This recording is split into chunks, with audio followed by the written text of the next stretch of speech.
German Shepherd was buried in a sandpit at a construction site. What baby did next left everyone in tears. The story you're about to listen to will break your heart and then piece it back together in ways you never expected. If you're watching from anywhere around the world, make sure to like, share, and let us know in the comments where you're tuning in from. What happens in this incredible journey will leave you speechless.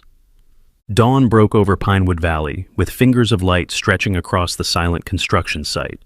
The overnight security guard had just clocked out, and the first workers were arriving, coffee cups steaming in the crisp morning air. Jackson Miller, a stocky man with 20 years of construction experience, was the first to notice something strange in the eastern sandpit. "Hey, Rick, come look at this," he called, his voice catching as he stepped closer to what appeared to be dirt moving on its own. Rick Torres jogged over, his boots kicking up dust. "What the hell is that?" The sand shifted again, and both men froze as they made out the shape of a paw, filthy, bloody, and desperately clawing at the earth. "Jesus Christ," Jackson whispered, dropping to his knees and beginning to dig. "Someone call Dave. There's a dog buried here." Within minutes, the construction site erupted into frantic activity. Dave Wilson, the foreman, rushed over as workers carefully removed sand to reveal the horrifying sight of a German Shepherd, deliberately buried up to its neck. The dog's eyes were barely open, crusted with sand and what looked like dried blood. Its breathing came in shallow, ragged gasps. "Who would do something like this?" Dave's voice trembled with rage as he pulled out his phone. "I'm calling Animal Control and Dr. Lena Patel. Someone get some water, now!" The dog didn't resist as they worked to free him from his sandy prison. He simply lay there, too weak to fight or flee, his once powerful body now thin and covered in wounds that told a story of systematic abuse. "The poor thing's been here all night at least," Jackson muttered, gently pouring water into a small plastic container they'd placed near the dog's muzzle. The shepherd didn't even have the strength to drink. 20 minutes later, Dr. Patel's truck pulled into the construction site, followed by an animal control van. The veterinarian, a woman in her 40s with determined eyes and gentle hands, knelt beside the dog without hesitation. "He's severely dehydrated," she announced after a quick examination. "Multiple contusions, possible broken ribs. Whoever did this wanted him to die slowly." She looked up at Dave, her expression grim. This was deliberate cruelty. The workers stood in a solemn circle, hardened men with tears in their eyes as they watched Dr. Patel administer emergency fluids through an IV. "Will he make it, Doc?" Dave asked. "I don't know," she admitted, "but I'll do everything I can." As they carefully moved the dog onto a stretcher, a sleek black Lexus pulled into the construction site. Alexander Blackwood, the wealthy developer who owned the property, stepped out, his expensive suit looking out of place among the dirt and machinery. "What's happening here?" he demanded, then stopped short when he saw the dog. Something flickered across his face, not quite concern, something darker, almost like recognition. "What's that animal doing on my site?" Dave approached his boss with barely concealed anger. "Someone buried him alive in the sandpit, Mr. Blackwood. We've called Animal Control and the vet." Blackwood's face tightened. He glanced at the dog again, then quickly looked away. "Well, clean this up quickly. We're behind schedule as it is. And make sure the police know this has nothing to do with my company." As Blackwood turned away, Dave's eyes narrowed. Something about the man's reaction felt wrong, but he had a more immediate concern. The German Shepherd was being loaded into Dr. Patel's truck, his fate uncertain. By noon, news of the buried dog had spread through the small community of Pinewood Valley. Local news crews arrived at the construction site, interviewing workers and broadcasting images of the rescue. One of those broadcasts flickered on the television screen in the Mitchell household, where 34-year-old Ryan Mitchell, a firefighter with the Pinewood Valley Fire Department, was enjoying his day off with his wife, Ella, an elementary school teacher currently on summer break, and their 5-year-old daughter, Lily. Lily sat cross-legged on the carpet, coloring a picture of butterflies, when the news anchor's somber voice caught her attention. In shocking news today, workers at the new Blackwood Plaza construction site discovered a German Shepherd that had been deliberately buried alive in a sand pit. The dog, which shows signs of previous abuse, is now in critical condition at Pinewood Valley Animal Hospital. Police are asking for any information. What did they say? Lily's crayon clattered to the floor as she turned toward the television, her small face suddenly pale. Ryan reached for the remote to change the channel. It's nothing, sweetie. Just a sad story. No! Lily scrambled to her feet with surprising urgency. They found a dog? In the sand? Ella and Ryan exchanged concerned glances. Their daughter had always been sensitive, unusually so, according to her teachers, but the intensity of her reaction startled them. Yes, but the dog is getting help now, Ella explained gently, moving to turn off the television. The doctors are taking care of him. Lily's eyes filled with tears. Is he going to die? I don't know, sweetie, Ryan answered honestly, kneeling to her level. He's very sick, but the animal doctors are doing everything they can. Lily stared at the now black screen of the TV. His name isn't Shadow, she whispered. Ryan frowned. What did you say? The buried dog. His name isn't Shadow. Lily's voice was oddly certain. The lady on TV called him Shadow, but that's not his name. Ella placed a hand on her daughter's forehead, checking for fever. Honey, how would you know the dog's name? Lily just shook her head, tears streaming down her round cheeks. We have to go see him. Please, Mommy. Please, Daddy. He's scared and alone. Ryan pulled Ella aside while Lily returned to her coloring, though her small hands trembled as she picked up her crayons. What was that about? He whispered to his wife. Ella shook her head, worry creasing her brow. I don't know. You know how she gets these feelings sometimes. Remember last month when she insisted we check on Mrs. Peterson next door, and we found her having that diabetic episode? Ryan nodded slowly. They had never quite understood their daughter's inexplicable intuitions. The doctors had run tests after Lily's prolonged hospital stay last year, 6 months battling a rare blood infection that had nearly taken her from them, but found nothing unusual aside from her remarkable recovery. She's been through so much, Ryan sighed. Maybe seeing the dog on TV triggered something about her time in the hospital. Maybe. Ella didn't sound convinced. But what about the name thing? How could she possibly know? She couldn't, Ryan said firmly. It's just her imagination. She's a kid. That night, as Ella tucked Lily into bed, the little girl grabbed her mother's hand with surprising strength. We need to visit him tomorrow, she insisted, her eyes too serious for a 5-year-old. He's waiting for us. Lily, sweetheart. Please, Mommy. I had a dream about him. Lily's voice dropped to a whisper. He was in the sand, and it was dark, and he couldn't breathe, but he didn't cry because he's a brave dog. He's a soldier dog. A chill ran down Ella's spine. The newscast hadn't mentioned anything about the dog being a military animal. What kind of dream, sweetie? Lily's eyes grew distant. He was trying to tell me something important, about the bad man who put him in the sand, about his friend who needs help too. She clutched her stuffed rabbit tighter. We have to go see him. Promise me, Mommy. Ella stroked her daughter's soft brown hair. I'll talk to Daddy, okay? Now, try to sleep. Later that night, after Lily had finally drifted off, Ella found Ryan in the living room, scrolling through news reports about the dog on his phone. She wants to visit the dog tomorrow, Ella said, sitting beside him. She's really upset about this, Ryan. Ryan showed her his screen. They're calling him Shadow because of his coloring. They think he's about 4 years old. No microchip found yet. He hesitated. They're asking for donations for his care. It says here they're not sure if he'll make it through the night. Ella took the phone, scanning the article. Should we take her? It might upset her more if he's in bad shape. Or it might upset her more if we don't, Ryan countered. You know how she gets these fixations? Remember how she wouldn't eat for 2 days when we wouldn't take her to see that injured bird at the wildlife center? Ella nodded, remembering. Their daughter's empathy had always seemed almost supernatural in its intensity. There's something else, Ryan added hesitantly. I called Max at the station. His wife works at the animal hospital. He paused. The dog has scars consistent with military training harnesses. They think he might be a retired service dog. Ella's eyes widened. A soldier dog, she whispered, echoing Lily's words. How could she possibly know that? Ryan shrugged, uncomfortable. Coincidence. Or maybe she heard something we didn't on the news. Maybe, Ella said, but neither of them believed it. That night, Lily's screams woke them at exactly 2:17 a.m. They found her thrashing in her bed, her eyes open but unseeing. The sand! It's in his eyes, in his mouth, she cried. He can't find the captain. The captain needs him. Ryan gathered his daughter into his arms, holding her until the nightmare subsided. She clung to him, her small body trembling. Daddy, she whispered as she calmed, we need to go to the dog place tomorrow. He's going to die if we don't. Over breakfast, Lily was unnaturally quiet, pushing her cereal around the bowl without eating.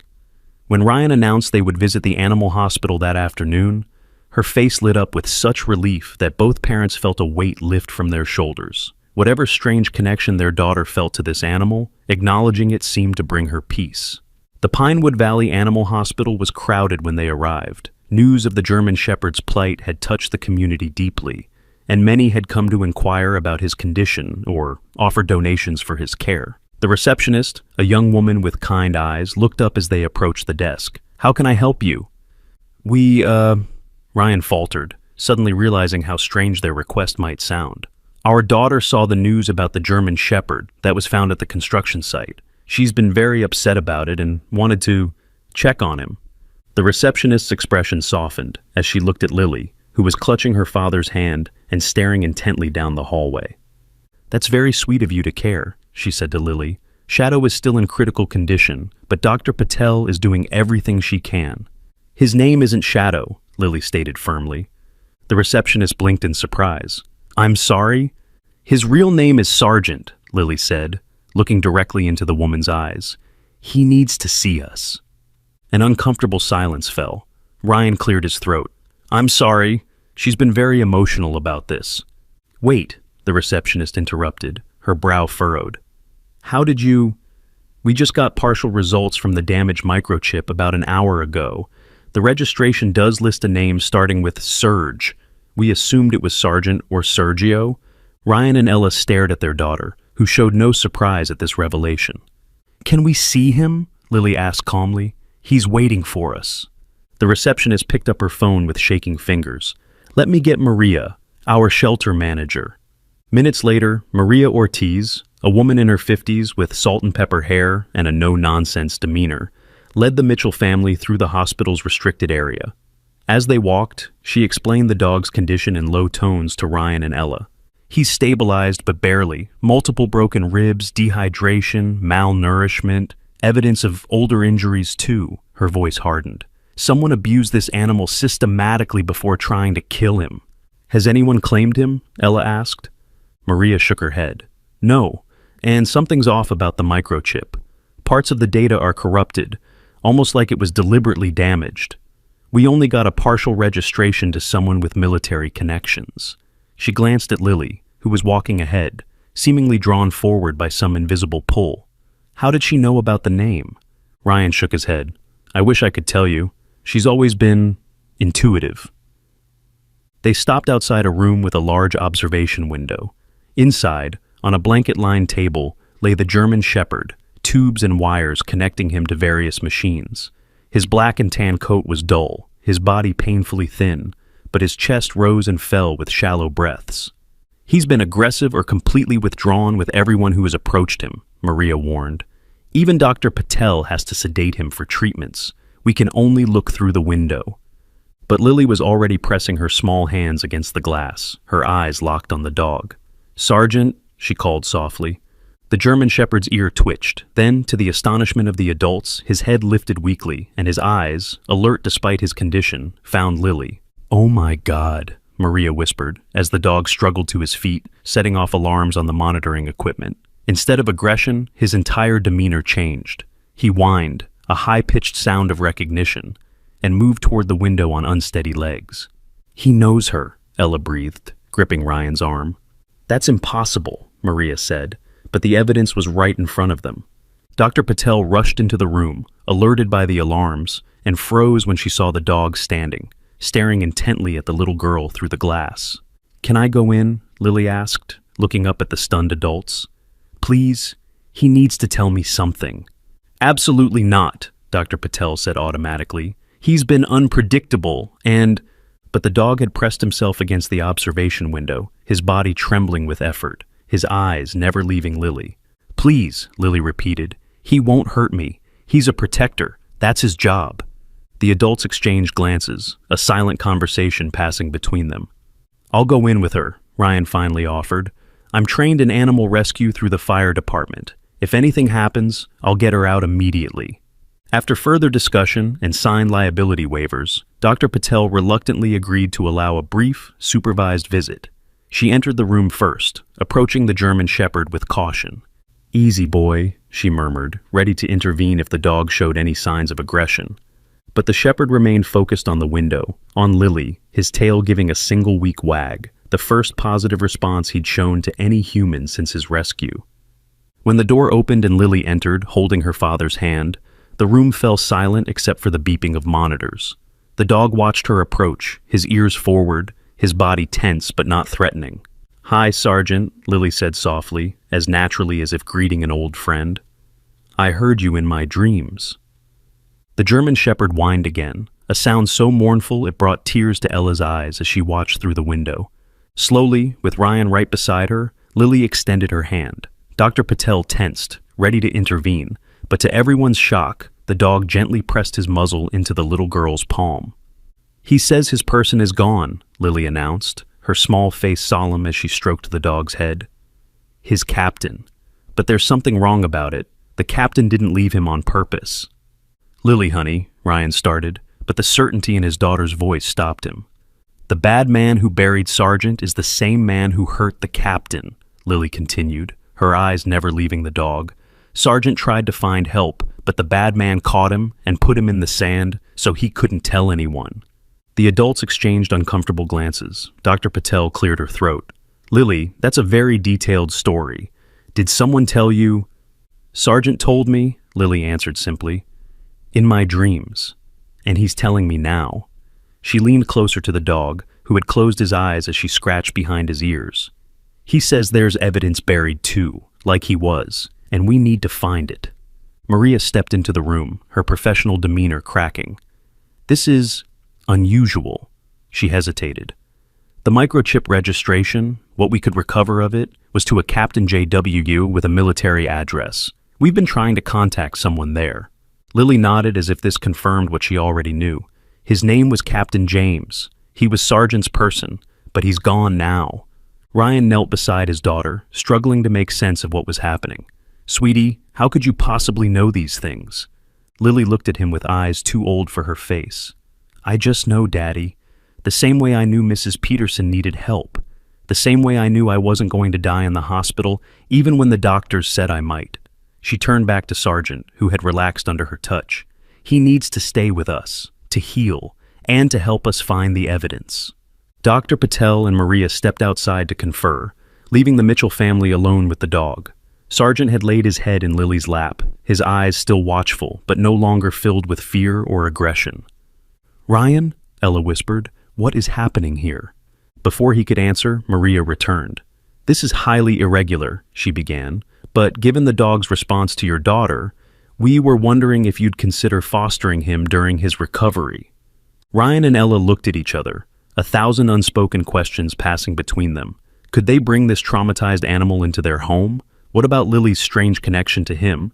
And what did it mean that their 5-year-old daughter somehow knew details about a military dog and his missing handler? But as they watched Lily gently stroking Sargent's head, whispering something only the dog could hear, the decision seemed to make itself. "We'll need some time to prepare," Ryan said finally, "but yes, we'll foster him."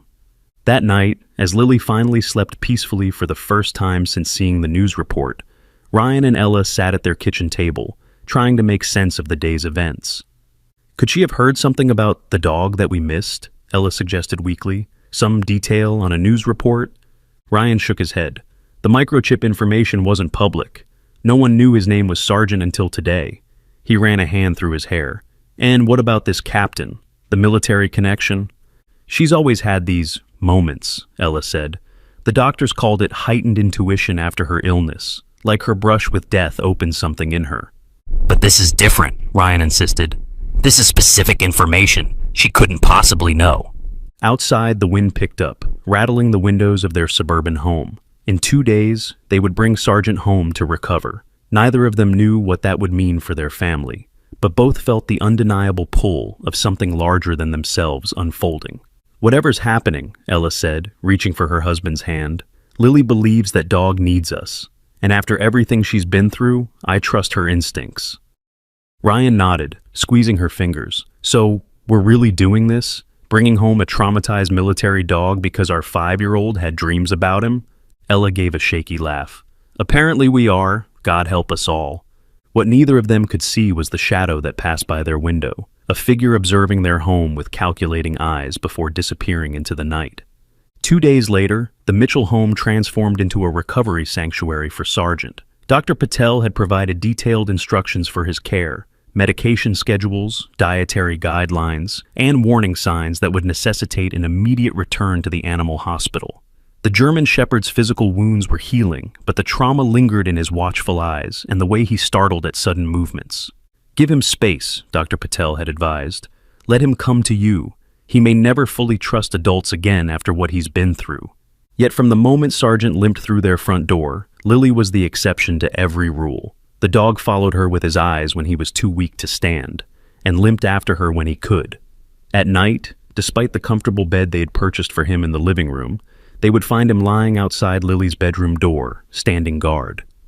It's like he's protecting her, Ella whispered to Ryan on the third night, as they watched the dog shift to allow Lily to pass into the bathroom, then resume his position.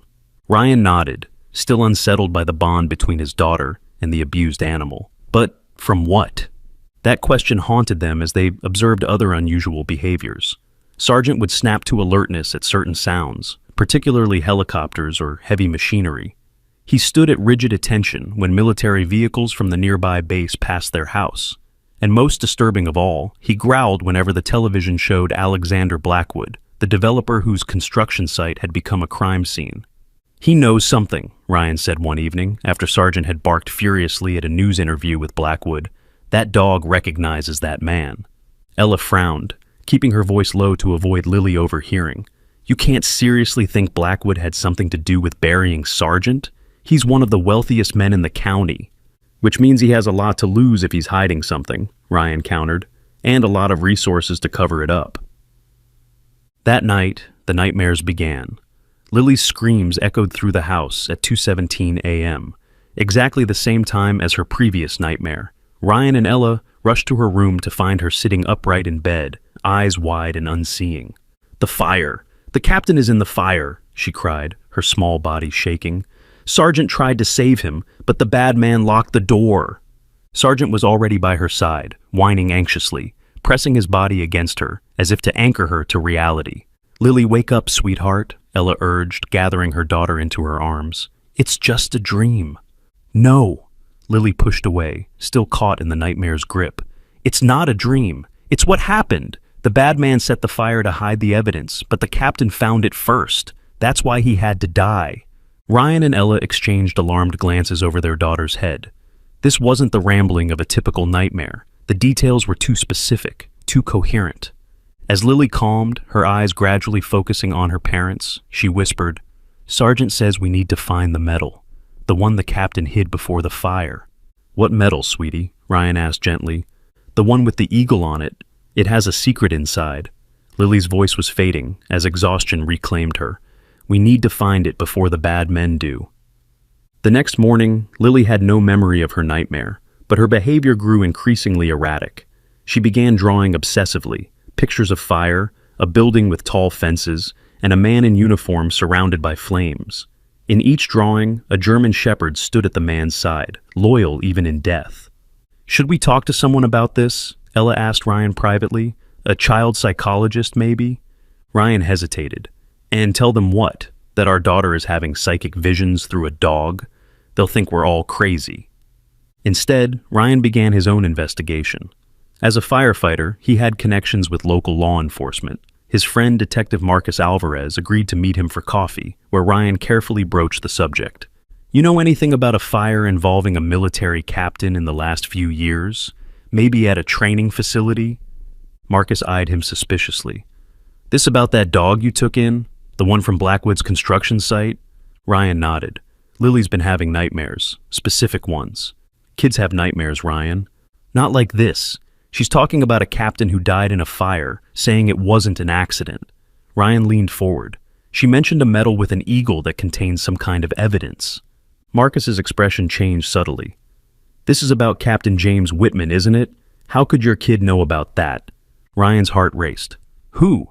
Captain James Whitman, decorated military dog handler, died in a training accident 3 years ago when a fire broke out in one of the buildings at the old Pinewood Military Training Complex. Marcus studied Ryan's face. But that's classified information. The circumstances were never made public.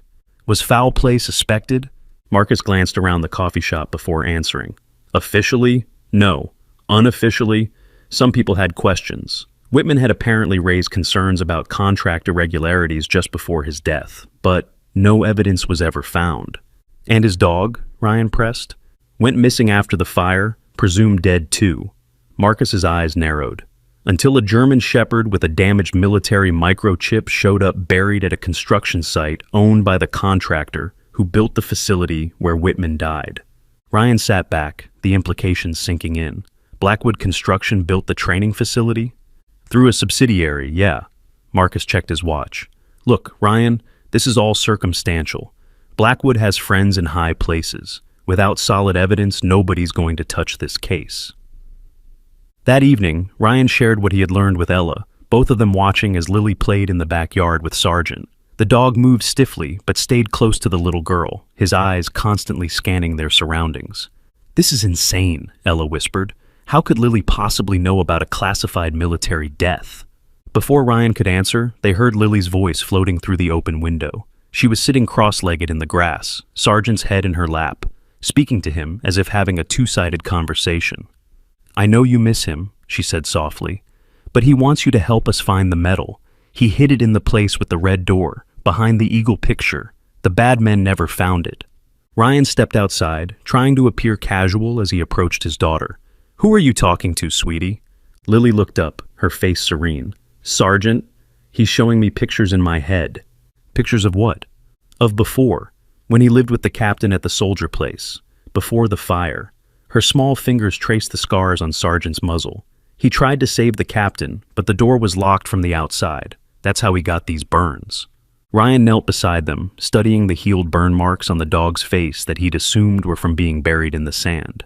"Lily, this is very important. Did Sargent tell you where this soldier place is?" Lily nodded. "It's where the numbers in the soldiers are, 7470. That's what was on the big sign."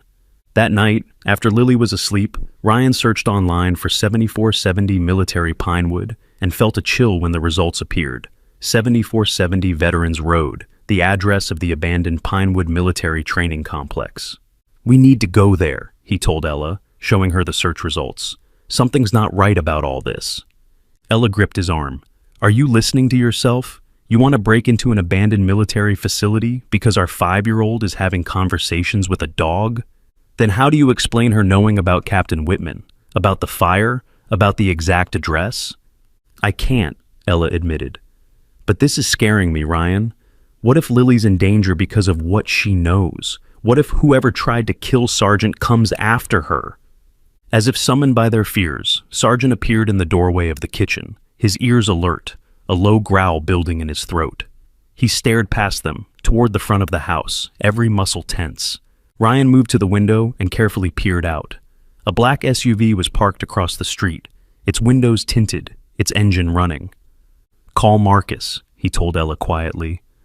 "Someone's watching the house." The next morning, the SUV was gone, but the sense of foreboding remained. Ryan called in sick to work, unwilling to leave his family alone. Ella kept Lily home from summer camp, citing a stomach bug. "We can't live like this," Ella said as they watched Lily and Sargent in the backyard, "hiding in our own home, jumping at shadows."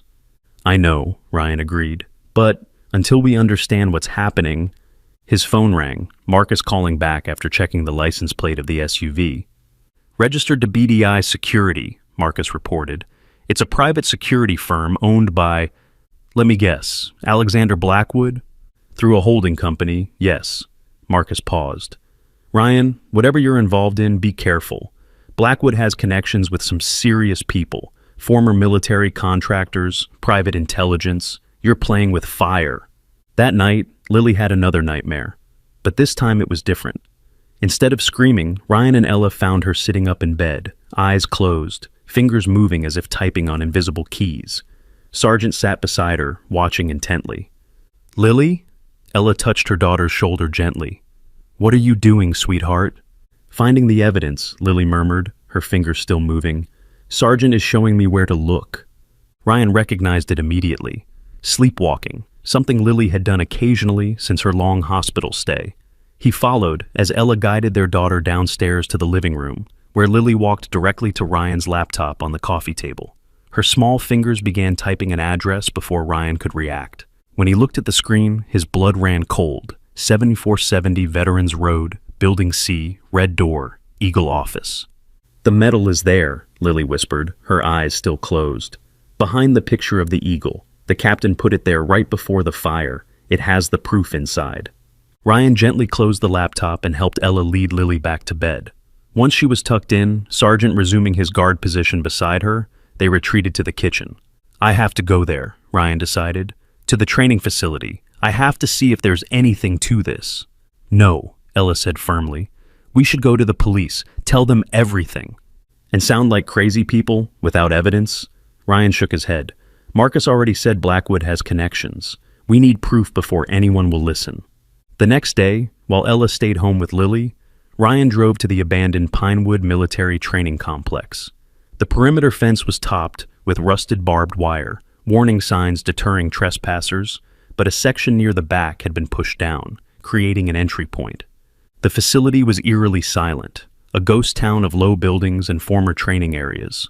Ryan checked the map he'd downloaded, locating Building C, a two-story structure that had once housed administrative offices. The fire damage was still visible on the upper floor, black scorch marks surrounding the windows. The red door was exactly where Lily had described it, at the back of the building, its paint peeling but still recognizable. It was padlocked, but the hasp was loose, and with some effort, Ryan managed to pull it free from the rotting wood. Inside, dust covered everything. Ryan moved carefully, aware that the structural integrity might be compromised from the fire. He followed the faded signs to what had once been the commanding officer's office. There, hanging crookedly on the wall, was a framed picture of an eagle, the military insignia of the training program. His heart pounding, Ryan lifted the frame from the wall. Nothing was behind it. Disappointment washed over him until he noticed the frame itself was unusually thick. He turned it over and saw that the backing had been carefully resealed. Using his pocket knife, he pried open the backing. Inside, wrapped in protective plastic, was a military medal, a Distinguished Service Cross, and a small flash drive. Ryan stared at the items, vindication and fear competing for dominance. Lily had been right, but what did that mean about everything else she'd said? About the fire being deliberate? About Blackwood's involvement? He carefully secured the medal and flash drive in his pocket and hurried back to his car. Before he could start the engine, a black SUV pulled up, blocking his exit. Two men in suits stepped out, their posture and alertness screaming military training. Ryan hit speed dial on his phone, calling Marcus. "I found something at the training facility," he said quickly when the detective answered, "but I've got company. If you don't hear from me in an hour, come to 7470 Veterans Road and protect my family." He ended the call as one of the men approached his window. "Mr. Mitchell?" The man smiled without warmth. "Mr. Blackwood would like to speak with you about your recent interest in his property." Meanwhile, at the Mitchell home, Lily suddenly dropped the toy she was playing with, her face going pale. "Daddy's in trouble," she whispered to Sergeant, who had already risen to his feet, hackles raised. "The bad men found him." Ella, who had been washing dishes, turned to find her daughter putting on her shoes with urgent determination. "Lily, what are you doing?" "We have to go to Daddy," Lily insisted, her voice trembling. "Sergeant says the bad men are going to hurt him because he found the medal." A chill ran down Ella's spine. "What do you mean? Daddy's just running errands." "No," Lily shook her head emphatically. "He went to the soldier place, where the captain died, and now the bad men are there too." Before Ella could respond, her phone rang. Marcus. "Ella," the detective's voice was tight with urgency. "Is Ryan with you?" "No, he's out running errands." She turned away from Lily, lowering her voice. "Why?" "He called me from the old military training facility. Said he found something, but someone else showed up. He sounded scared." Marcus paused.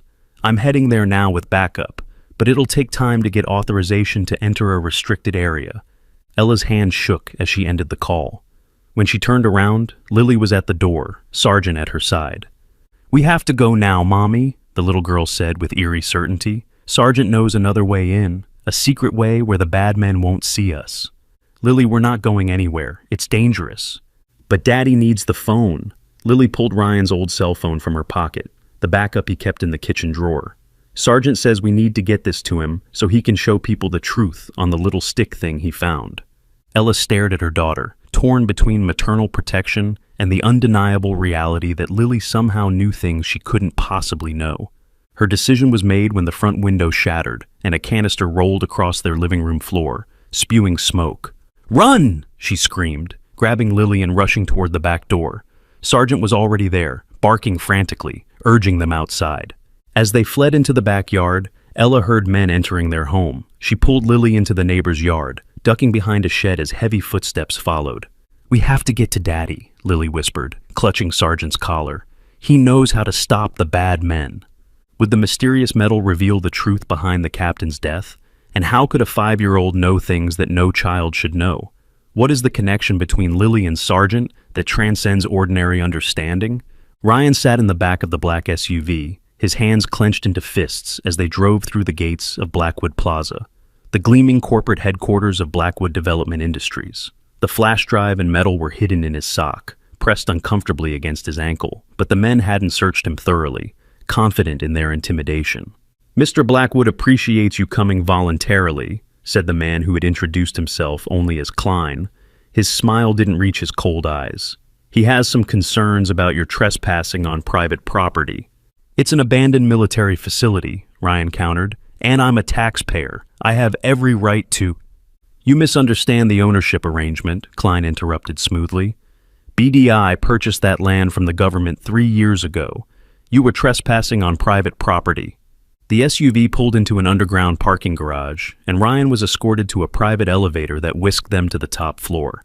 The opulence of Blackwood's office was startling. Floor-to-ceiling windows overlooking the city, furniture that probably cost more than Ryan's annual salary, and in the center of it all, Alexander Blackwood himself. "Mr. Mitchell," Blackwood didn't rise from behind his massive desk. "I understand you've developed an unhealthy interest in my business affairs." Ryan's firefighter training had taught him to stay calm in dangerous situations. He forced his breathing to remain steady. "I'm more interested in Captain James Whitman and why his dog was buried at your construction site." Something flickered behind Blackwood's eyes, surprise, quickly masked. "I don't know what you're talking about." "I think you do." Ryan held his gaze. "I think you know exactly why someone tried to silence a military working dog that belonged to a man who died under suspicious circumstances at a facility your company built." Blackwood leaned back, studying Ryan with new interest. "You're a firefighter, correct? Not a detective, not military intelligence, just a civil servant with a hero complex." He shook his head. "You're out of your depth, Mr. Mitchell." "Maybe," Ryan admitted, "but I have friends who aren't." "Your detective friend? Alvarez?" Blackwood smiled thinly. "He's a small-town cop with a gambling problem and an underwater mortgage. One phone call, and he'll remember he never spoke to you about classified military matters." Ryan felt a chill. How did Blackwood know about his conversation with Marcus? "As for your family," Blackwood continued, letting the threat hang in the air.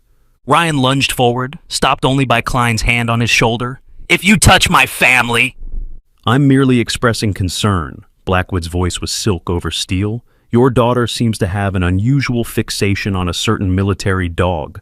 Some might call it unhealthy. Child Services takes such concerns very seriously." Before Ryan could respond, Blackwood's phone rang. After a brief conversation, his expression darkened. "It seems Mrs. Mitchell and your daughter have left your home unexpectedly," he said, setting down the phone. "My security team was simply performing a wellness check, given your erratic behavior lately." "You broke into my house?" Ryan struggled against Klein's grip. "Not at all. But in their haste to ensure your family's safety, after witnessing concerning behavior from an aggressive dog, some property damage may have occurred." Blackwood studied his manicured nails. "Now, about the items you removed from my property today." "I don't know what you're talking about." "No?" Blackwood nodded to Klein, who produced a tablet showing security footage of Ryan removing the picture frame from the wall. "My security systems at the training facility were upgraded recently. Now, what did you find inside that frame, Mr. Mitchell?" Meanwhile, Ella, Lily, and Sergeant had made it to Mrs. Patel's house 3 blocks away. The elderly neighbor had taken one look at their frightened faces and ushered them inside without questions. "Call the police," Ella gasped, keeping Lily close to her side. "Men broke into our house." Mrs. Patel handed Ella her phone and took Lily to the kitchen for a cookie, while Sergeant stood guard at the window, his body tense, watching the street.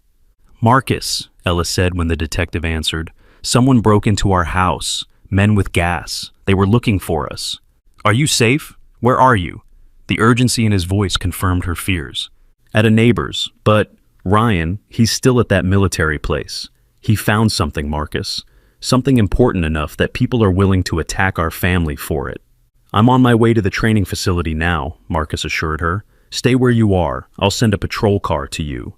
After ending the call, Ella joined Lily in the kitchen. Her daughter sat calmly at the table, sharing her cookie with Sergeant, whose watchfulness never wavered. "Lily," Ella knelt beside her, "how did you know Daddy was in trouble?" Lily looked at her with those unnervingly old eyes. "Sergeant showed me, in my head. He can see what the captain sees." "The captain? But honey, Captain Whitman is dead, I know." Lily stroked Sergeant's head. "But he's still watching. He's trying to help us find the truth. That's why he sent Sergeant to us." A chill ran down Ella's spine. "What truth, sweetheart? About the fire, about the bad contracts, about the people who died because of the fake parts." Lily's voice remained childlike, even as the words became increasingly disturbing. "The captain found out the buildings were breaking because Mr. Blackwood used bad materials. He was going to tell, so they hurt him." Ella struggled to process what her daughter was saying. "Fake parts? What do you mean?" "In the soldier buildings, the ones that fell down in the desert." Lily's eyes drifted to the window. "Sergeant says the proof is on the little stick Daddy found. Pictures and papers and names."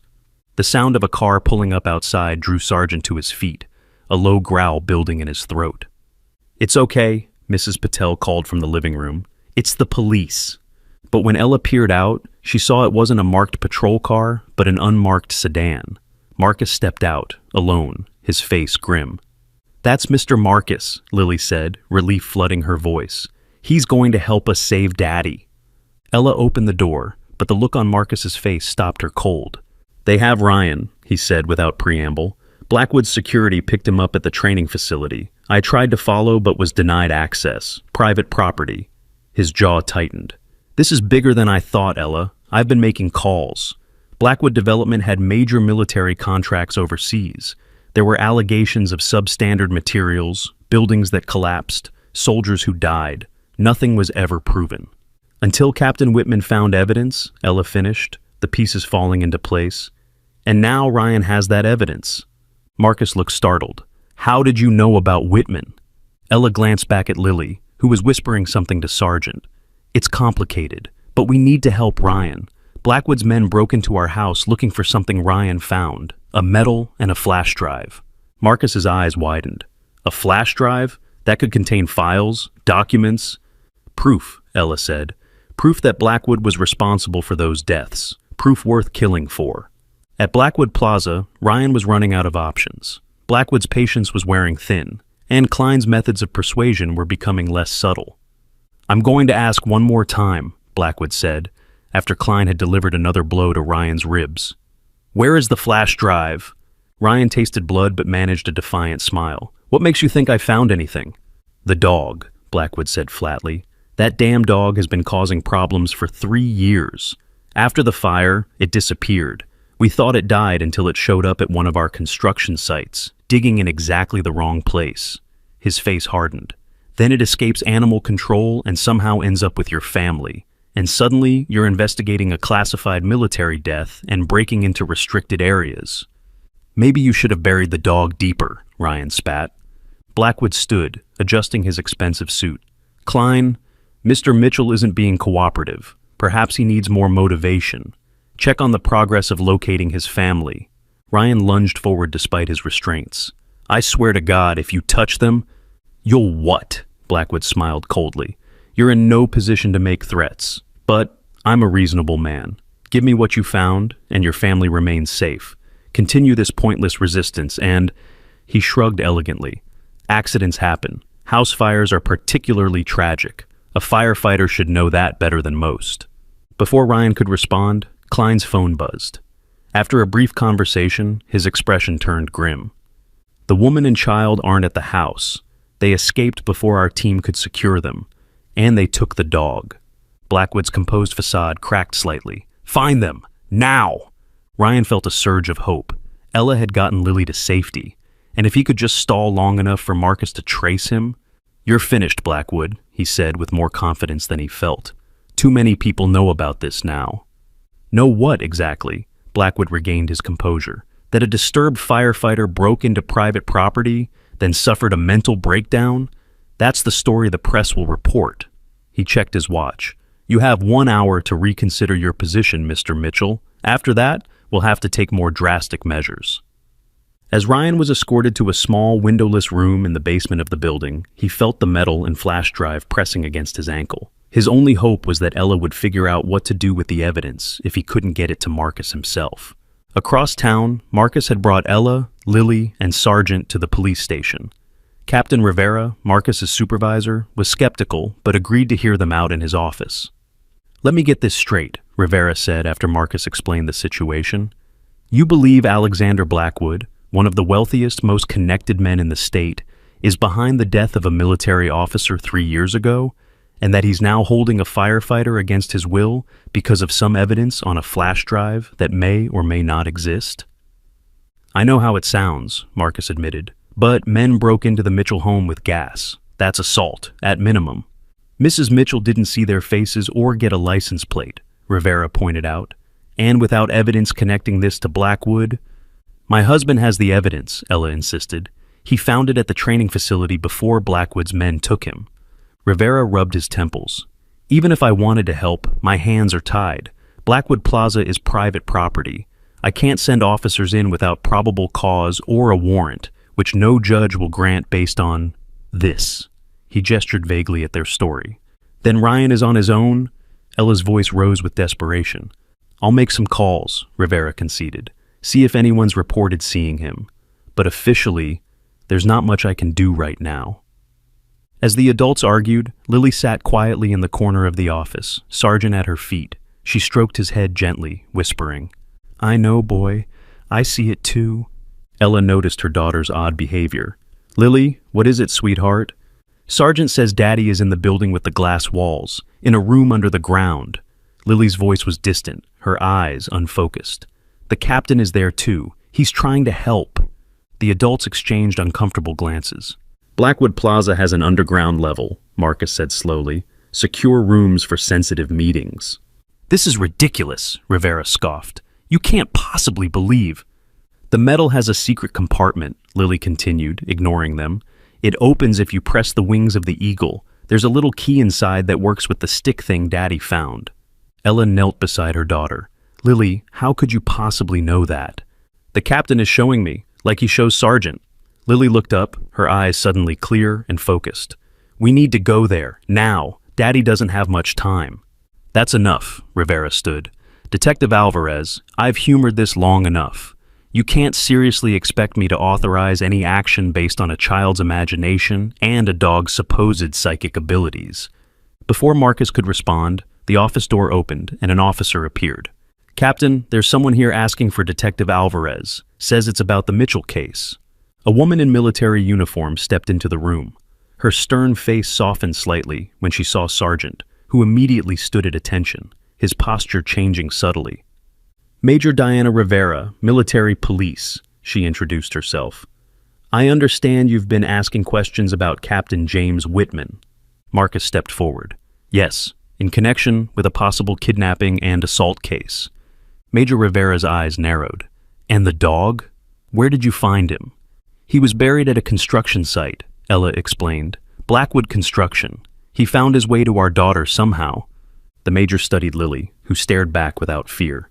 The metal has a key inside, Lily said matter-of-factly, for the encrypted files about the bad materials in the buildings. The ones that killed the soldiers. Major Rivera paled visibly. How could you possibly know about that? The captain tells me, through Sargent. For a long moment, the room was silent. Then Major Rivera turned to Captain Rivera. No relation, despite the shared surname. Captain, I need to speak with you privately.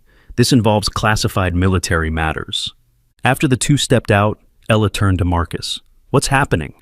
I don't know, he admitted, but the Major's reaction to Lily, she knows something. 5 minutes later, both Riveras returned. Captain Rivera looked shaken. Detective Alvarez, you're authorized to accompany Major Rivera to Blackwood Plaza to investigate a potential hostage situation. His voice was formal, but his eyes revealed his confusion. Mrs. Mitchell and her daughter will remain here under protection. No, Lily cried, suddenly agitated. We have to go too. Sergeant needs to find the bad man who hurt the captain. Out of the question, both Rivera said simultaneously. But Sergeant had moved to the door, whining urgently, his body language making his intention clear. The dog does need to come, Major Rivera said reluctantly. He's evidence, but the child stays here. I don't understand, Ella protested. What's going on? Major Rivera hesitated, then spoke carefully. 3 years ago, Captain Whitman was investigating substandard materials in military structures built by Blackwood's company overseas. 5 soldiers died when a barracks collapsed. Before he could file his report, there was a fire at the training facility. His body was recovered, but his dog went missing. She looked at Sergeant with something like reverence. That dog was more than a military asset. He and Whitman were part of an experimental program. Enhanced communication, some would call it. Psychic connection, Marcus translated skeptically. We never used that term officially, Major Rivera said stiffly, but the bond between handler and animal was unprecedented, and it appears that somehow your daughter has formed a similar connection. That's why he came to us, Ella realized, to Lily specifically. Major Rivera nodded. Captain Whitman had hidden evidence before his death. We searched but found nothing. If your husband really did find a medal and flash drive, then Blackwood will do anything to get it, Marcus finished grimly. The tension in the room was broken by Captain Rivera's phone ringing. After a brief conversation, his face darkened. There's been a development, he announced. A security guard at Blackwood Plaza just called 911. He reports hearing gunshots in the building's lower level, followed by a fire alarm. The building is being evacuated. Ryan, Ella whispered, fear clutching at her heart. We move now, Major Rivera ordered. Detective, with me. Captain, I need that backup we discussed. As they hurried out, Lily broke away from Ella and ran to Sergeant, throwing her arms around his neck. Find Daddy, she whispered fiercely, and the bad man who hurt the captain. Sergeant licked her face once, then turned to follow Major Rivera and Marcus. His posture transformed from family pet to military working dog in an instant. Will this nightmare ever end? And how many more secrets does the relationship between Lily and Sergeant hold? What will they discover when they reach Blackwood Plaza? And is Ryan still alive? Ella paced the small conference room, where she and Lily had been left under the watch of a young police officer. Despite Captain Rivera's assurances of their safety, she couldn't shake the feeling that they were still in danger. Lily sat quietly at the table, drawing on paper the officer had provided. Her pictures were disturbing: a man surrounded by flames, a dog running through darkness, and a building with what looked like a hidden door beneath it. Mommy, Lily said without looking up from her drawing, the captain says there's another secret place, under the glass building, where they keep the other papers. Ella knelt beside her daughter. What other papers, sweetheart? The ones that show all the bad things Mr. Blackwood did. Not just the soldier buildings, but other ones too. Buildings that fell down and hurt people. Lily added dark scribbles to the bottom of her drawing. The captain says we need those papers too, or the bad man will get away. Ella studied her daughter's solemn face. After everything that had happened, she couldn't dismiss Lily's words as mere imagination. Did the captain tell you where exactly this place is? Lily nodded. Under the big eagle in the floor, where the cars go. She looked up, her eyes suddenly wide. Mommy, we have to tell them. Daddy's in trouble, and the bad man is going to burn the papers. Ella pulled out her phone and called Marcus, but it went straight to voicemail. She hesitated only briefly before making her decision. Officer, she called to the young policeman at the door, I need to speak with Captain Rivera immediately. It's urgent. Lives are at stake. Meanwhile, at Blackwood Plaza, chaos reigned. Fire alarms blared as employees streamed out of the building. Fire trucks and police cars created a perimeter, their lights painting the gathering dusk in red and blue. Marcus, Major Rivera, and Sergeant stood at the command post that had been hastily established across the street. The fire chief approached them, his face grim. The fire is contained to the lower level, but we're getting reports of a possible hostage situation. My teams can't go in until we have clearance. Major Rivera stepped forward. I have authorization from the Joint Command. This is now a military operation involving classified intelligence matters. She handed him official-looking documents. We need a way into the lower level that bypasses the main elevators. The fire chief studied the papers, then nodded reluctantly. There's a service entrance at the back of the building. It leads to maintenance tunnels that access all levels, including the sub-basements. Perfect, Marcus said. We'll need a small team. No, Major Rivera cut him off. Just you, me, and the dog. This is a stealth operation, not an assault. The dog? The fire chief looked skeptically at Sergeant, who stood at perfect attention, alert and focused. This isn't just any dog, Major Rivera said. He's a highly trained military asset with specialized skills. As they made their way to the service entrance, Marcus voiced his concerns. You really think the dog can lead us to Mitchell? I've seen what these dogs can do, Major Rivera replied. And this one had the most powerful connection with his handler that the program ever produced.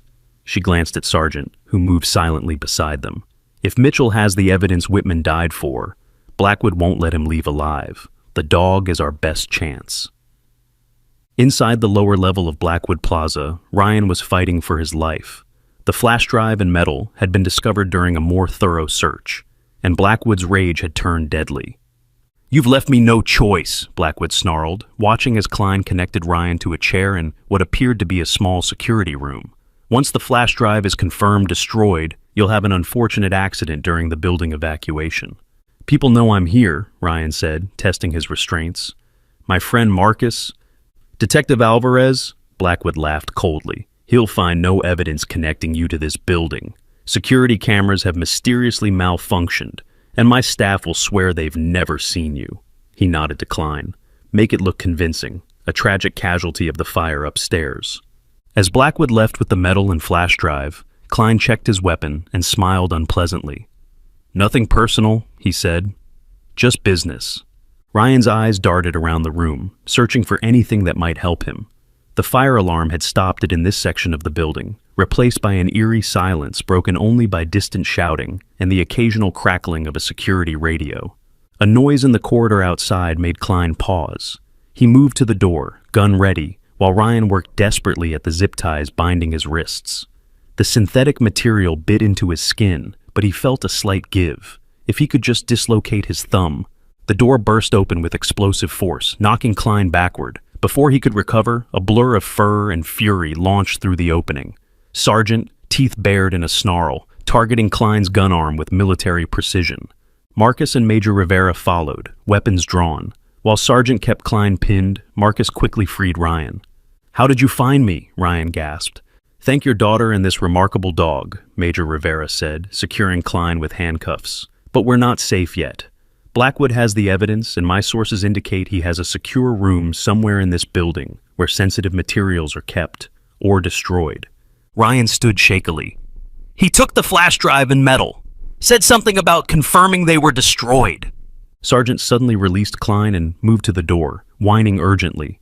His entire body vibrated with tension, his attention focused down the corridor. He wants us to follow him, Major Rivera said. This is what they were trained for. Ryan hesitated. The flash drive is encrypted. Even if Blackwood has it, he can't access the files without... The key in the metal, Major Rivera finished. Yes, Whitman was clever that way, but Blackwood's resources are considerable. Given enough time, he'll crack it. They followed Sergeant through the dimly lit corridors of the lower level. The dog moved with purpose, stopping occasionally to scent the air before continuing with growing urgency. He's tracking Blackwood, Major Rivera explained as they hurried after him. The bond between handler and dog allows for this kind of precise targeting. It's why the program was classified. But Whitman is dead, Marcus pointed out. Major Rivera's expression was unreadable. The bond doesn't always end with death, not for these dogs. They descended deeper into the building's sublevels, beyond the areas shown on conventional blueprints. Sergeant led them to what appeared to be a dead end, a solid wall with a maintenance panel. There's nothing here, Marcus said, frustrated. But Sergeant pawed insistently at the panel. Ryan knelt and examined it more closely, noticing subtle differences from standard electrical access points. It's a false panel, he realized, pressing along the edges until he found a hidden latch. The wall slid open, revealing a narrow passage. Blackwood's panic room, Major Rivera whispered. Off the books, not in any official plans. They moved silently through the passage, which opened into a larger space, a secure room lined with filing cabinets and dominated by a large shredder and an industrial incinerator. Blackwood stood at a computer terminal, the flash drive connected. The metal lay beside it, partially disassembled. The encryption is military grade, he was saying to someone on the phone. It will take time to... He froze when he saw them, his hand moving toward a weapon concealed beneath his jacket. Don't, Marcus warned, his gun trained on Blackwood. Police, you're under arrest. Blackwood's composure never faltered. On what charges, detective? This is my private office. You're trespassing. Kidnapping, assault, attempted murder, Marcus listed. And those are just today's crimes. I imagine we'll find evidence of many more once we examine what Captain Whitman collected. You have no warrant, no probable cause. Blackwood's smile was cold. And in about 30 seconds, my security team will respond to the silent alarm I just triggered. Sergeant growled, a deep, threatening sound directed not at Blackwood, but at the incinerator, which had begun to glow with increasing heat. He's destroying evidence, Ryan realized. Blackwood shrugged. Old documents, routine purging of confidential materials. Major Rivera stepped forward, her military bearing intimidating even to Blackwood. Alexander Blackwood, I am placing you under military arrest for the murder of Captain James Whitman, espionage against the United States government, and criminal negligence resulting in the deaths of American soldiers. For the first time, Blackwood's confidence wavered. You have no jurisdiction here.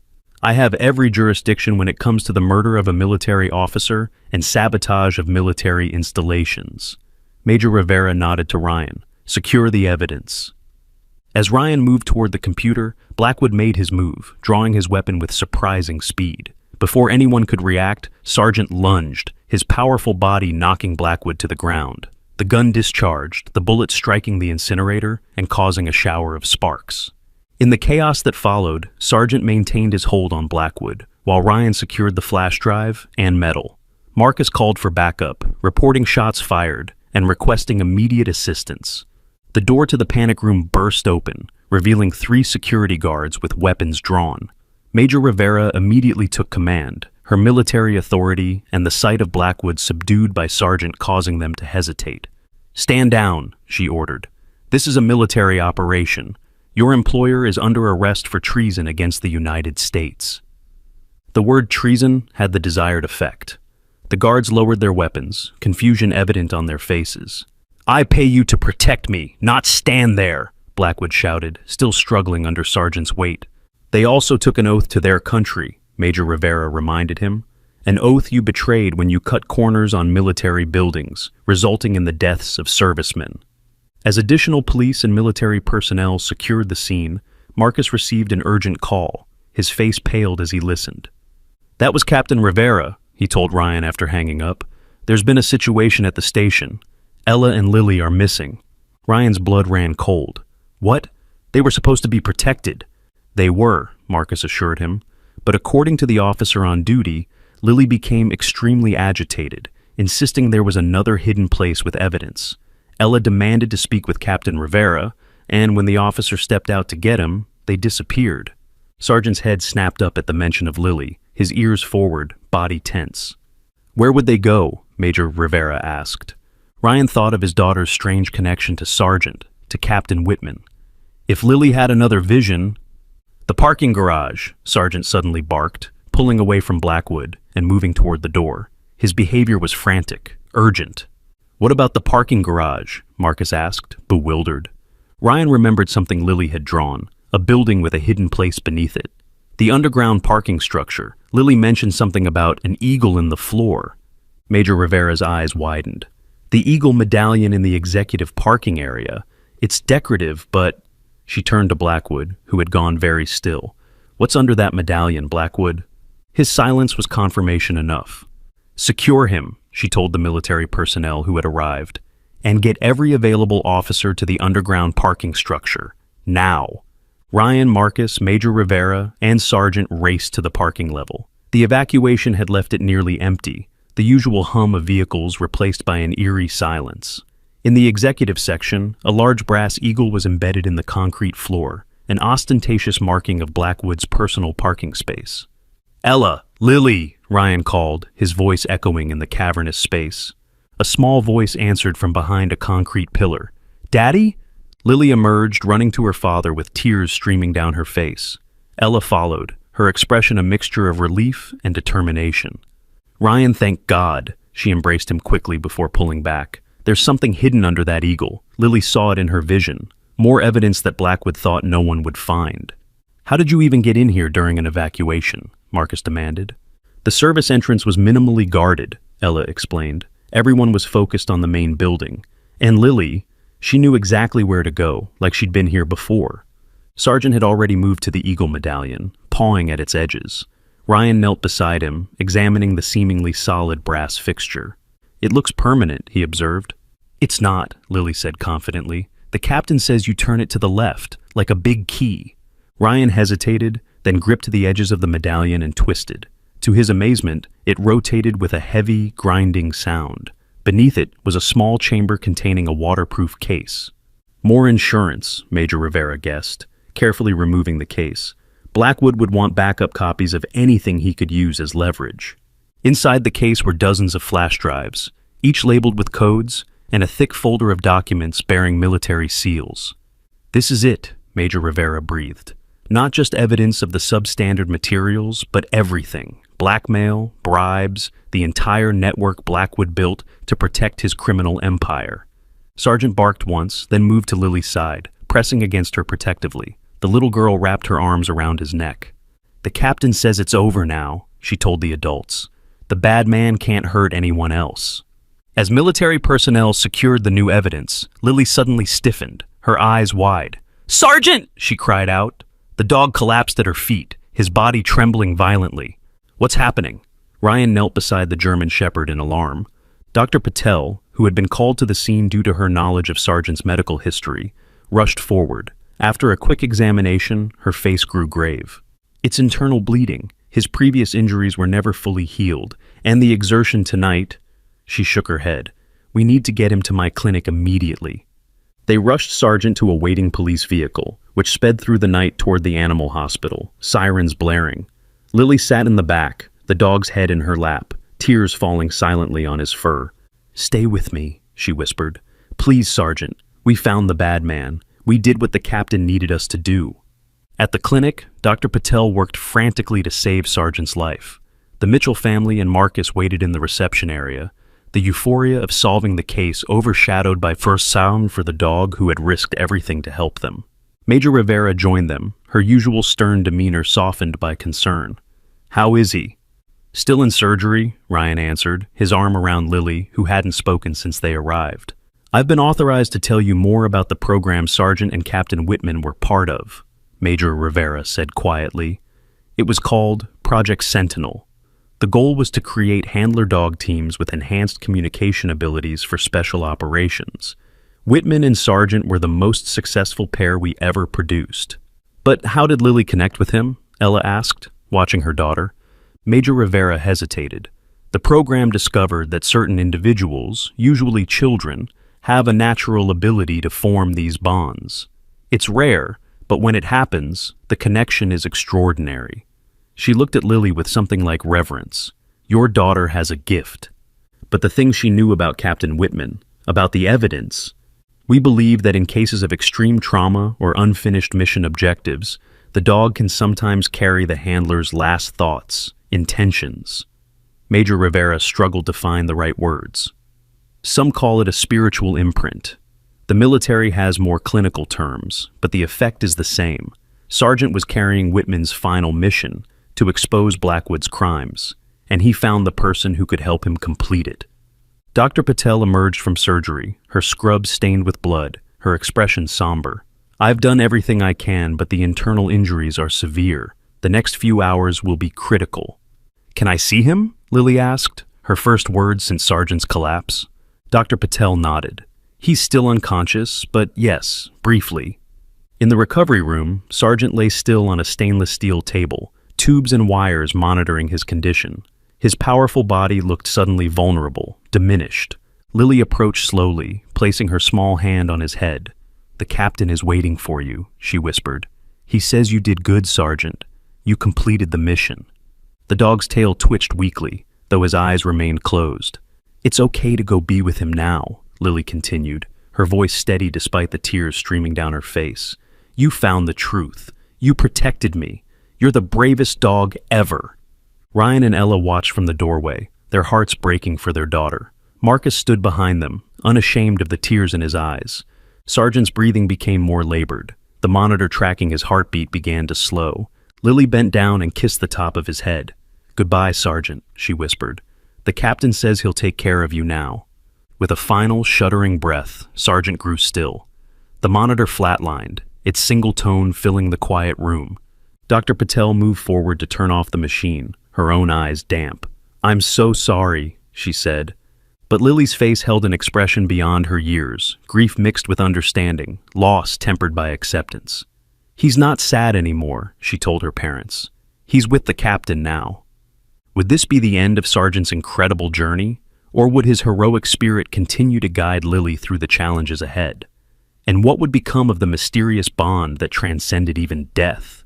3 months passed like a dream, and a nightmare tangled together. Summer turned to autumn, painting Pinewood Valley in shades of gold and crimson. The Mitchell family gradually found a new rhythm to their lives, one marked by healing, justice, and the bittersweet absence of Sargent. Ryan had returned to the fire department, though his experiences had changed him. He found himself paying closer attention to the world around him, noticing small details and connections that he might have missed before. Ella had taken a leave of absence from teaching to focus on Lily, whose profound grief over Sargent's death concerned them both. The little girl wasn't sick, her appetite and energy eventually returned, but something about her had shifted. She was quieter, more thoughtful, her eyes sometimes drifting to empty spaces as if watching something no one else could see. "Is she going to be okay?" Ryan asked Dr. Green, the child psychologist they had finally consulted. "She still talks about seeing the captain sometimes, about messages from Sargent." The doctor leaned back in her chair, considering. Lily experienced something extraordinary, a connection that science can't fully explain. "I'm not sure traditional therapy frameworks apply here." She smiled gently at their concerned faces. "But I do know that she's processing her grief in a healthy way. The messages could be her mind's way of maintaining connection with something precious she's lost." "So, we should just go along with it?" Ella asked. "I wouldn't dismiss her experiences," Dr. Green advised. "Validate her feelings without reinforcing delusions. Most importantly, help her find ways to honor Sargent's memory that feel meaningful to her." Meanwhile, the case against Alexander Blackwood had exploded into what the media called the scandal of the decade. The evidence from Captain Whitman's flash drives and hidden documents revealed a criminal enterprise spanning continents, substandard materials in military and civilian structures, bribery of officials, and cover-ups that had resulted in dozens of deaths. Major Rivera had been assigned to lead the military investigation, working alongside a federal task force.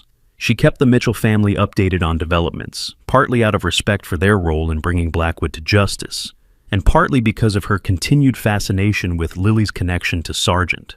"Captain Whitman will receive a posthumous Medal of Honor," she informed them during one visit to their home. "The ceremony is next month at Arlington National Cemetery. My superiors would be honored if your family would attend." Ryan and Ella exchanged glances. "We're not sure if that would be good for Lily," Ryan admitted. "She's still processing everything." "Please?" Lily's small voice came from the hallway, where she had apparently been listening. "I want to go. The captain would like that." Major Rivera knelt to Lily's level. "Are you still hearing things from the captain?" Lily shook her head. "Not like before. It's quiet now, but sometimes I feel him and Sargent watching over me." She looked up at her parents with those old, knowing eyes. "They're at peace now. The bad man can't hurt anyone else." Major Rivera nodded solemnly. "That's right. Thanks to you and Sargent, many lives have been saved." After the Major left, Ryan found Lily in her room, carefully arranging a collection of items on a small table by the window, a makeshift memorial to Sargent. his collar, donated by Dr. Patel, a photograph taken during his brief time with them, a drawing Lily had made of a German shepherd standing beside a man in uniform. "This is beautiful, sweetie," Ryan said, sitting beside her on the bed. "It helps me remember," Lily said, leaning against him. "Dr. Green says remembering the good things is important." "She's right," Ryan hesitated. "Are you sure you want to go to the ceremony for Captain Whitman? It might be sad." Lily looked up at him with unexpected serenity. "It'll be sad, but important sad. Like when we said goodbye to Sargent. Some sad things need to happen so the good things can come after." Ryan marveled at his daughter's wisdom. The ordeal had changed her, certainly, but not all changes were for the worse. There was a depth to her now, a quiet strength that reminded him of how Sargent had carried himself in his final days. Wounded but dignified, hurt but unbroken. The day of the ceremony arrived crisp and clear. Arlington National Cemetery stretched before them in solemn beauty, white headstones pressed against the green lawns. The Mitchell family sat in the front row beside Major Rivera and other military officials. A photograph of Captain James Whitman, handsome in his dress uniform, stood on an easel beside the podium, his medals displayed on a velvet cushion. The ceremony was moving in its military precision and understated emotion. Captain Whitman's service was recounted, his courage honored. Though the classified nature of Project Sentinel was only vaguely referenced, the bond between handler and dog was mentioned with reverence. Captain Whitman and his canine partner represented the highest ideals of loyalty, courage, and sacrifice, the commanding officer stated. Even in death, they continued their mission to protect innocent lives and bring justice to those who had betrayed their country. When it was time for the posthumous medal to be presented, Lily was invited forward. Major Rivera had arranged this special honor, recognizing the child's unique role in completing Whitman's final mission. "Miss Lily Mitchell," the commanding officer announced, "for your extraordinary courage and assistance in bringing to light crimes against our military personnel, we ask you to accept this medal on behalf of Captain Whitman and Sargent." Lily stepped forward with quiet dignity, accepting the boxed medal with both hands. "Thank you," she said clearly.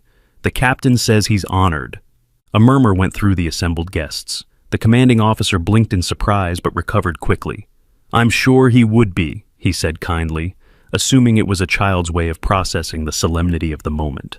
After the ceremony, as people mingled at the reception, a soldier approached the Mitchell family. His uniform identified him as part of the K-9 training division. "Mrs. and Mr. Mitchell," he greeted them, "I'm Sergeant Lewis from the Military Working Dog Program. Major Rivera suggested I speak with you." He knelt to Lily's level. "And you must be Lily. I've heard a lot about you." Lily studied him with that unnervingly direct gaze. "You have a dog with you," she said. It wasn't a question. Sergeant Lewis smiled. "That's right! But how did you know?" "I can feel him," Lily said simply. "He's curious about me." The adults exchanged glances, but Sergeant Lewis's smile only widened. "Well, he's waiting in my vehicle. Would you like to meet him?" With Ryan and Ella's permission, they walked to the parking area where a specialized military vehicle waited. When Sergeant Lewis opened the rear door, a German Shepherd puppy bounded out, his ears comically large for his body, his movements full of youthful exuberance. "This is Valor," Sergeant Lewis introduced. "He's from our newest training litter. His lineage is special. His grandfather was a remarkable dog who served with distinction overseas." Lily knelt, allowing the puppy to approach her on his own terms. Valor sniffed her cautiously, then with growing interest, his tail beginning to wag. "He's from Sergeant's bloodline," Lily said, not asking but stating. Sergeant Lewis looked startled. "Yes, actually. How did you—" "Major Rivera told me about your special connection to Sargent," Ryan interjected quickly. "Did she arrange this meeting?" The soldier nodded. "The program has been following your family's case with interest. What happened with Sargent and your daughter, well, it's made some of our researchers reconsider certain aspects of the handler-dog bond." Valor had settled in front of Lily, his head tilted as he studied her with surprising intensity for a puppy. Lily reached out slowly, placing her hand on his head. "Hello, Valor," she said softly. "Sargent and the captain sent you to protect me." The puppy's tail wagged harder, and he pressed his muzzle into her palm in a gesture eerily reminiscent of Sargent's first response to Lily at the animal shelter. "He's still in training," Sergeant Lewis explained, But the program directors were wondering if your family might consider adopting him when his initial training is complete, with some special arrangements for continued service readiness, of course. Ryan and Ella were stunned. "Are you serious?" Ella asked. "The military would let a civilian family adopt a training dog?" "Not just any family," Sergeant Lewis clarified. "Your family, specifically. For this dog, specifically." He watched as Valor rolled onto his back, allowing Lily to rub his belly. "Some connections transcend our understanding. The program believes Valor would develop optimally in your home, with Lily." "What does that mean exactly?" Ryan asked. "It means we recognize that something special exists between your daughter and these dogs, something we've only seen in our most successful handler partnerships." Sergeant Lewis straightened. "It's classified, of course, but with proper oversight, we believe a continued relationship could benefit both Lily and our program's research." As the adults discussed logistics, Lily sat on the grass with Valor, whispering to him as she had once whispered to Sergeant. The puppy listened with perked ears, his eyes never leaving her face. "They're watching us," she told him. "Sergeant and the captain. They're happy we found each other." 2 weeks later, after endless paperwork and security clearances, Valor came to stay with the Mitchell family on a specialized foster arrangement that the military had created specifically for this situation. He would live with them as a family pet, but return to the base periodically for assessment and continued training.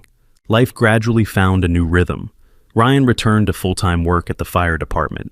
Ella resumed teaching, though she'd requested the kindergarten class this year to stay closer to Lily's age group. And Lily, their extraordinary, resilient Lily, began to smile again, to laugh, to play as a child should. Valor grew quickly, his puppyish awkwardness giving way to the noble bearing characteristic of his breed. Under Lily's guidance, he learned commands with remarkable speed, sometimes seeming to understand what she wanted before she verbalized it. "It's just like with Sergeant," Ella remarked to Ryan one evening, watching as Lily and Valor practiced a complex series of moves in the backyard. "She barely has to speak, and he responds." "Major Rivera says the program calls it intuitive communication," Ryan replied. "They've been studying it for years, but rarely see it outside trained military teams." "Do you think—" Ella hesitated. "Do you think it's really possible that something of Sergeant lives on through Valor, that the connection survived somehow?" Ryan considered the question, remembering all they had witnessed, the impossible knowledge, the precise timing, the bond that defied scientific explanation. "I don't know," he admitted, "but I do know that whatever connected Lily to Sergeant wasn't destroyed when he died, and I'm starting to believe that some bonds really do transcend everything we think we understand about the world."